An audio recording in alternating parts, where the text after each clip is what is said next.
जय हिंद दोस्तों, और एक बार फिर से स्वागत करता हूं आप लोगों के अपने चैनल लोन हेल्प इंडिया में। और एक चवन्नी छाप यानी कि ऐसी एप्लीकेशन जिसका कोई अता पता नहीं है और वो लोगों को परेशान करे। काफ़ी लोग कमेंट कर रहे थे कि होम क्रेडिट पे एक वीडियो बनाने के लिए, home credit personal loan app.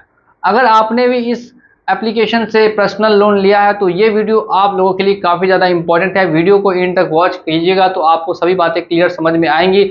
अगर आपने भी इस एप्लीकेशन से कभी भी लोन लिया और उसका रिपेमेंट अभी तक नहीं किया है या लोन लेने वाले हैं तो फिर ये वीडियो ज़रूर देखिएगा। आपको मैं इस एप्लीकेशन का सच और झूठ क्लियर कर दूंगा।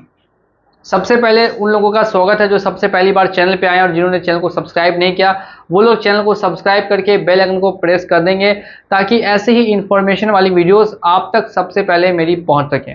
अब हम लोग आते हैं टॉपिक पर। एप्लीकेशन का नाम है होम क्रेडिट। प्ले स्टोर पर उपलब्ध है, 10 लाख से ज़्यादा डाउनलोड है, 1-2 लाख से ज़्यादा यूज़र्स हैं। अब अगर आप भी इसका यूज़ करके कहीं पर पर्सनल लोन ले चुके हैं, मान लीजिए कि मैंने लोन लिया, एग्जाम्पल मैं आपको सेट करके समझा रहा हूँ, ज़्यादा अच्छे से समझ में आएगा। मैंने 1 लाख रुपए का होम क्रेडिट से लोन ले लिया, 1 महीने डिफ़ॉल्ट किया। 1 महीने के अंदर में 100 बार मुझे कंपनियां कॉल करेगी, कॉल करके परेशान करती रहेगी। बार बार कॉल आएंगे, बार बार कॉल आते रहेंगे और मुझे परेशानी होती रहेगी। मैं अपनी तरफ से ये कोशिश करूंगा कि एप्लीकेशन को एक मेल करूं, मैसेज करूं और उनको बताऊं कि मेरी जो फाइनेंशियल सिचुएशन है वो फ़िलहाल सही नहीं है। मेरी जो जॉब थी वो चली गई है और जिस वजह से मेरे पास कोई इनकम का सोर्स नहीं है और मैं उनका पेमेंट अभी नहीं कर पाऊंगा और मुझे 3 महीने या 6 महीने का समय चाहिए होगा, उसके बाद ही मैं पेमेंट कर पाऊंगा। और ये मैं कंपनी को मेल करूंगा और कंपनी को मेल करने के बाद कंपनी से रिप्लाई का वेट करूंगा।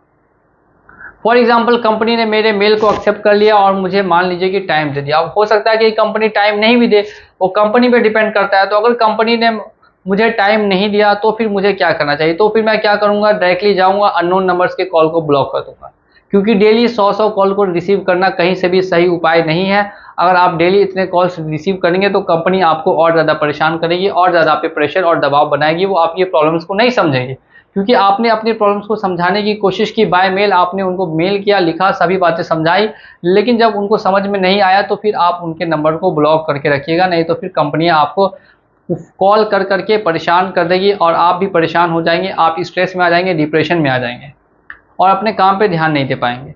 अब दूसरी चीज़ क्या है, अब मेरे ऊपर एक नोटिस आएगा, 1 महीने बाद मुझे नोटिस मिलेगा। उस नोटिस में लिखा होगा कि मेरे ऊपर 10 पारा धारा लग चुकी है और अब मुझे जेल होगी, मुझे कोर्ट जाना होगा। ऐसा दोस्तों कुछ भी नहीं होगा।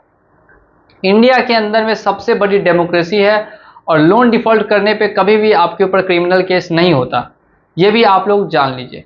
और ये भी आप लोगों को मैं बता दूं कि ज़्यादा से ज़्यादा क्या हो सकता है वो भी इस वीडियो में आपको पता चलेगा, तो वीडियो को इन तक वॉच करते रहिएगा। तो नोटिस आएगा, नोटिस मैं अपने पास रखूंगा, व्हाट्सएप पे आए, बाय मेल आए या बाय पोस्ट आए, जैसे भी आएगा अपने पास रख लूँगा और उसको पढ़ के छोड़ दूँगा। सेकेंड नोटिस आएगा, थर्ड नोटिस आएगा, ऐसे करके लगातार नोटिस आपको भेजे जाएंगे। बस आपको ध्यान ये रखना है कि नोटिस में कहीं पर भी केस नंबर मेंशन किया हुआ ना हो। अगर केस नंबर मेंशन किया हुआ है तो फिर यहाँ पे थोड़ी सी दिक्कत आ सकती है, थोड़ी सी दिक्कत आएगी, ज़्यादा नहीं। और अगर केस नंबर मेंशन नहीं किया है तो कोई भी दिक्कत आपको नहीं आएगी। अब फिलहाल होम क्रेडिट वाले इतना तो आपके साथ करेंगे ही, नोटिस और कॉल ये तो इनका फिक्स है। इससे आगे क्या कर सकते हैं? इससे आगे दोस्तों ये हो सकता है कि आपके कॉन्टैक्ट्स पर कॉल कर दे। अब आपने तो रेफरेंस में 1-2 नंबर ऐड किया होगा, हो सकता है गलत सही जो भी नंबर ऐड किया हो, लेकिन ये आपकी कॉन्टैक्ट लिस्ट को निकालेंगे, उन पर कॉल करना शुरू कर देते हैं। अब ये हर केसेस में नहीं होता है। अगर आपने एप्लीकेशन को स्टार्टिंग में ही फ़ोन से डिलीट कर दिया और वो एप्लीकेशन आपके फ़ोन में रही नहीं तो आपके डाटा को स्टोर कर नहीं पाई तो फिर आपको कॉल नहीं कर पाएगी। लेकिन इन केस अगर आपने ऐसा नहीं किया तो हो सकता है कि आपके जो कॉन्टैक्ट्स हैं उन पर कुछ कॉल्स जाएँ, मैसेजेस जाएँ। ऐसा बिल्कुल पॉसिबल है और काफ़ी केसेस में ऐसा देखा भी जाता है। लेकिन ये आरबीआई का जो नियम है उसके बिल्कुल ही विरुद्ध है, उसके बिल्कुल ही खिलाफ है।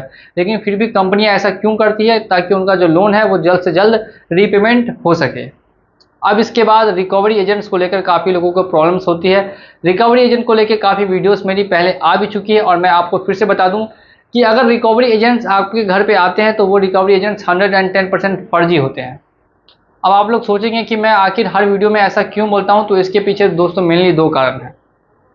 सबसे पहला कारण यह है कि उनके पास कोई आईडी प्रूफ नहीं होता, यानी कि वो सत्यापन नहीं कर सकते, वो बता नहीं सकते कि वो किस कंपनी से आए हैं। और दूसरी चीज़ ये कि उनके पास कोई ऑथोराइजेशन लेटर नहीं होता, यानी कंपनी ने उनको आपके घर पे नहीं भेजा। और कंपनी भेजती है तो ऑथोराइजेशन लेटर देगी कि हाँ मैंने इस आदमी को ऑथराइज किया इसके घर जाके रिकवरी करने के लिए, लेकिन ऐसा कंपनी बिल्कुल भी नहीं कर सकती, क्योंकि मालूम है कि रिकवरी एजेंट्स एक तरीके से इलीगल प्रैक्टिस है। अगर रिकवरी एजेंट्स आके घर पे हल्ला कर रहे हैं या फिर ऐसा कोई भी आपके साथ व्यवहार करे जिससे आपकी इमेज की धज्जियां उड़ सके, इमेज खराब हो सके, तो फिर ये सब इलीगल आता है। अब काफ़ी केसेस में देखा गया है कि रिकवरी एजेंट्स समझदारी से बात करते हैं, चुपचाप से चले जाते हैं, और काफ़ी केसेस में समझदारी से बात नहीं करके चिल्ला चिल्ली भी करते हैं, जिसका उनको खामियाजा आगे चल के भुगतना पड़ता है। अगर आप उनकी एक वीडियो अच्छी से रिकॉर्ड कर लेते हैं, तो आपके पास फ़ोन है, कैमरा है, आप वीडियो ऑन करेंगे, वीडियो रिकॉर्ड करना स्टार्ट कर देंगे, ताकि आपके साथ बिल्कुल भी मिसबिहेव ना हो सके। अगर आप ऐसा करेंगे तो आप अपने आप को ज़्यादा से ज़्यादा सुरक्षित महसूस करेंगे, और जो सामने वाला है वो आपके साथ कुछ भी गलत नहीं कर पाएगा। बात रही रिकवरी एजेंट को कहना क्या है, तो सीधे सीधे उनको टाइम बता देना है, कितना टाइम लगेगा, क्या प्रॉब्लम है, किस वजह से पेमेंट नहीं कर पा रहे हैं, और उतने टाइम बाद उनको फिर से बोलिएगा कि उतने टाइम बाद ही आने के लिए, उससे पहले पेमेंट नहीं हो सकता। अब आपको पेमेंट करना है कि नहीं वो डिपेंड करता है आपकी फाइनेंशियल सिचुएशन पे। अगर ज़्यादा लोन का अमाउंट हो चुका है तो फिर आप चाहे तो उनका सेटलमेंट भी करवा सकते हैं, लेकिन फिर फ्यूचर में आपका जो सिविल है सेटलमेंट करने से खराब होगा। दूसरा होता है फुल पेमेंट। कुछ समय बाद जब वो आपका जितना भी पेनल्टी है वो सब माफ़ कर दे, तो जो आपने लोन लिया था, जैसे मैंने 1 लाख का लोन लिया था, तो मैं 1 लाख रुपए पे करके लोन को पूरी तरीके से पेमेंट करके क्लोज करूंगा। या फिर अगर मेरे पास पैसे नहीं होंगे तो मैं 30,000 रुपये या 25,000 रुपये दे के लोन का सेटलमेंट करवा लूंगा, जिससे कंपनी मुझे फिर फ्यूचर में परेशान नहीं करेगी, लेकिन जो मेरा सिविल है वो खराब का खराब रहेगा। फ्यूचर में लोन लेने में ज़्यादा से ज़्यादा दिक्कतें आ सकती हैं। तो ये सब कुछ हो सकता है। अगर आप भी होम क्रेडिट का लोन लेके फंस चुके हैं और आपको किसी तरीके से दिक्कत आ रही है, सॉल्यूशन चाहिए है, तो ऊपर नंबर भी दिया गया है, वहाँ पर भी आप लोग कॉन्टैक्ट कर सकते हैं। और इसी के साथ मैं चलिए चलता हूँ आज के इस वीडियो में, और मिलूंगा आप लोगों से अगली वीडियो में बहुत जल्द। जय हिंद।